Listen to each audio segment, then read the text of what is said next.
You know how AI has been brilliant for, well, for talking, for answering questions and generating text? What if it could actually do things for you online, autonomously? Like really get hands-on inside your browser. Today, we're taking a deep dive into exactly that. AI browsers, the new frontier of autonomous agents. We're going to unpack the latest developments, from companies like OpenAI and Perplexity, and really reveal why your web browser, that window you spend so much time looking at, is fast becoming the next major battleground for AI. Our mission here is to, well, cut through the buzz, give you a crystal clear understanding of what's happening, why it's such a big deal, and maybe most importantly, what this seismic shift means for you. Exactly. And look, this isn't just about slightly faster chatbots or anything like that. It's really about AI moving into, let's say, the driver's seat of your digital life. We're going to help you understand the profound implications, everything from potential productivity gains to, frankly, some serious privacy concerns. Okay, so let's unpack that. For years, our interactions with AI felt a bit like, talking to a digital library. It had vast knowledge, sure, but no hands. What was missing from those early chatbots that made them feel, well, a little static? What was the core limitation? Yeah, that's a really critical observation. The core limitation was context, just plain context. Traditional chatbots, they basically operated in a kind of vacuum, right? Separated from your active digital environment. But the browser environment, well, it's fundamentally different. It's absolutely brimming with contextual power. Think about it. Your open sessions, your private data, banking info, emails, this is all rich live context that those chatbots simply couldn't access. And that makes the browser the perfect, the logical next step for AI agents to truly become useful. Right, so if that's the missing piece context, then it sounds like we're really moving from monologue to action. Hmm. Is it fair to say it's like going from asking someone for directions to, I don't know, having them actually drive you to your destination? That's a fantastic analogy, yes. Chatbots were that knowledgeable voice telling you how to do things. Yeah. But these browser-enabled agents, they're aiming to be the active hands, actually doing those multi-step tasks for you. They can initiate real-world actions, adding items to your shopping cart, making reservations, completing, complex multi-step workflows online. This goes far, far beyond just answering questions. It translates directly into tangible results, things getting done. Okay, but when you say active hands right there in our browser, I mean, that immediately raises questions about control and privacy, doesn't it? Especially Right. with AI potentially having access to so much of our digital lives. Indeed it does. And that's a huge consideration. One of the key advantages, or at least perceived advantages highlighted in the sources, is that with these browser-based agents, the actions happen inside your device's own environment. You can, in theory, see everything the AI does. Yeah. And crucially, manual approval gateways are being built in. That's designed specifically to foster user trust. So you're not just, hoping it's doing the right thing. You have visibility and, importantly, a chance to greenlight its steps. Okay, that makes sense. It feels like this leap happened almost overnight, but in reality, this sort of action-oriented AI, it's been brewing for a while, hasn't it? Let's maybe rewind just a couple of years, see how these pieces started falling into place, say, starting back in mid-2023. Yeah, good idea. So mid-2023, AI chatbots like ChatGPT were absolutely dominating the conversation. Everyone was talking about them. Incredibly powerful for answering questions, generating text, like you said. But as we just discussed, still quite limited in that direct live context access. They were kind of stuck in their own little box. Then, by 2024, we started seeing the emergence of what people called tool-using agents. Hmm? Think Anthropic's Claude bots, Microsoft Copilot. These started to show that AI could connect to external applications like your email or your calendar. That really initiated the move beyond those static chat interfaces that AI was starting to reach out, connect to other things. Right. And then early 2025 brought a pretty pivotal evolution, OpenAI's ChatGPT agent. Was that truly a game changer, or was it more of maybe a symbolic first step, especially since it was apparently largely read-only at first? Well, it might seem subtle, but that read-only browser integration, it was absolutely pivotal.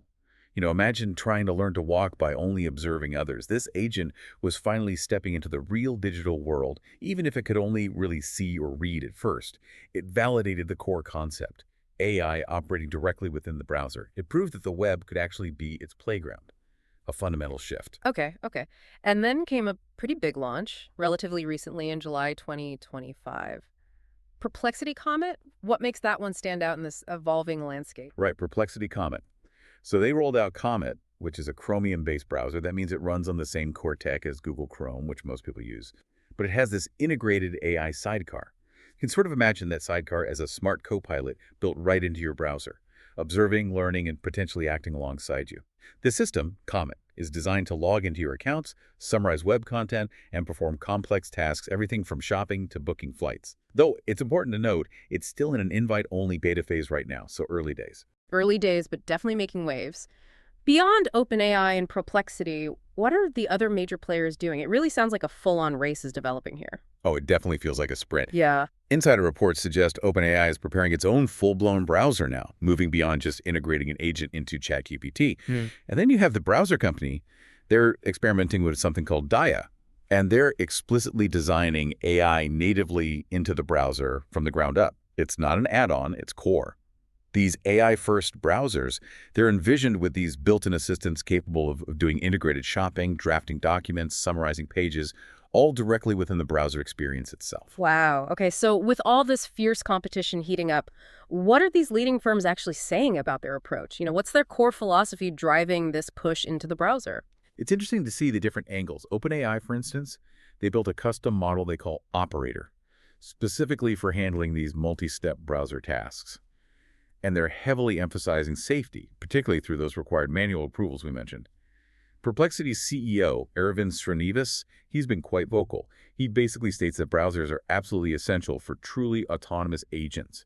And their plan is clearly to monetize Comet, probably via premium task slots once it achieves broader mainstream adoption. And then you've got Microsoft's Mustafa Suleyman, who's made some bold statements. He frames conversational AI essentially as the next web browser. He's predicting that these task-oriented agents will largely replace traditional web navigation in the coming years. Pretty big claim. Yeah, that is a big claim. So look, these sound incredibly powerful, potentially transformative, but as we always know, no technology arrives perfectly formed. What are the current roadblocks? What are the challenges facing these browser-based AI agents right now? What's the catch? Right. And here's where the rubber meets the road, so to speak. Despite all this incredible promise, these browser agents are actually quite, well, fragile is a good word. Brittle, maybe?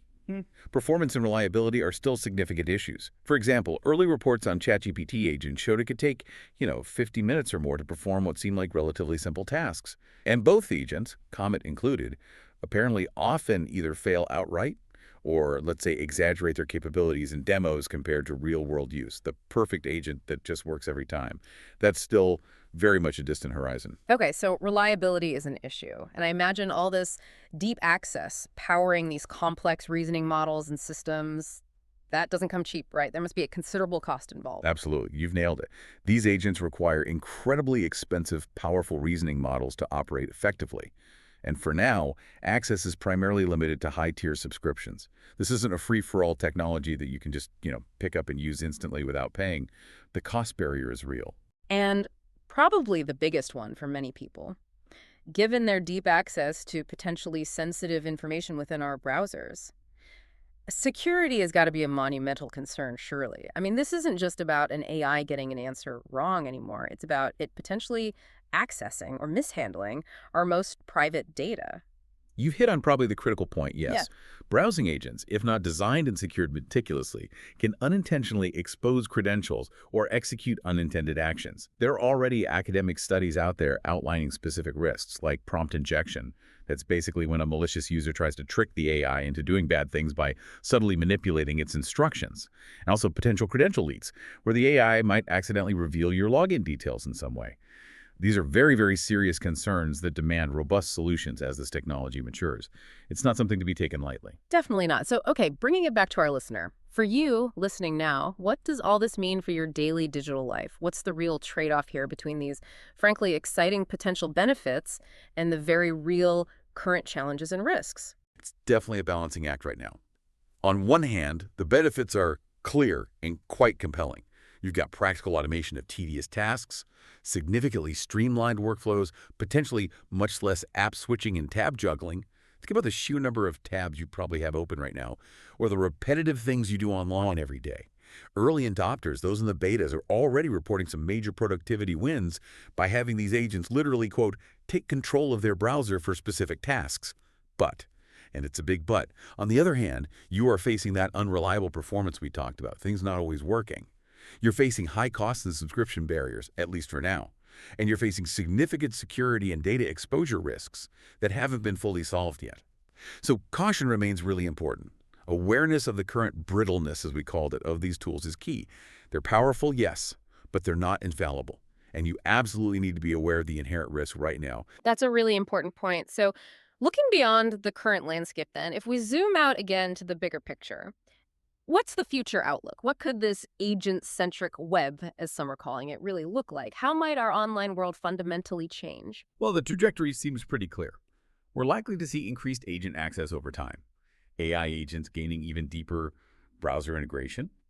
That can mean them logging in more seamlessly, executing purchases more reliably, filtering through documents on your behalf with increasing fluidity and understanding. Browsers themselves, the actual software, seem to be evolving into something more akin to, well, AI operating systems maybe.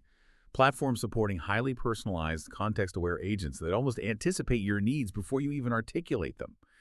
And what's truly remarkable, and will drive a lot of this, is the intense competition we're seeing. And also the push for some level of interoperability among the major players. OpenAI, Perplexity, Microsoft, Meta is in the mix too. This race will certainly spur innovation at an incredible pace, no doubt about that.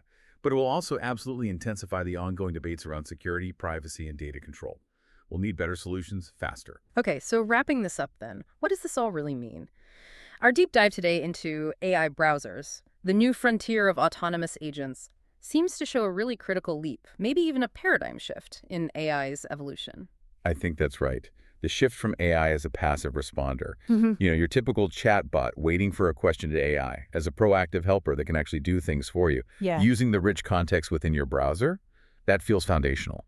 And while the early tools, things like ChatGPT Agent and Comet, are definitely still, let's say, rough around the edges, their underlying logic seems strong. Why? Because the browser really does hold all that necessary real-time context. It's an imperfect but absolutely essential step forward for AI. So, the bottom line seems to be, as these AI models inevitably improve, and hopefully as the privacy and security safeguards tighten significantly, the browser isn't just going to be a window to the internet anymore. It's looking very likely to become the primary space where AI actively helps us manage our increasingly complex digital lives.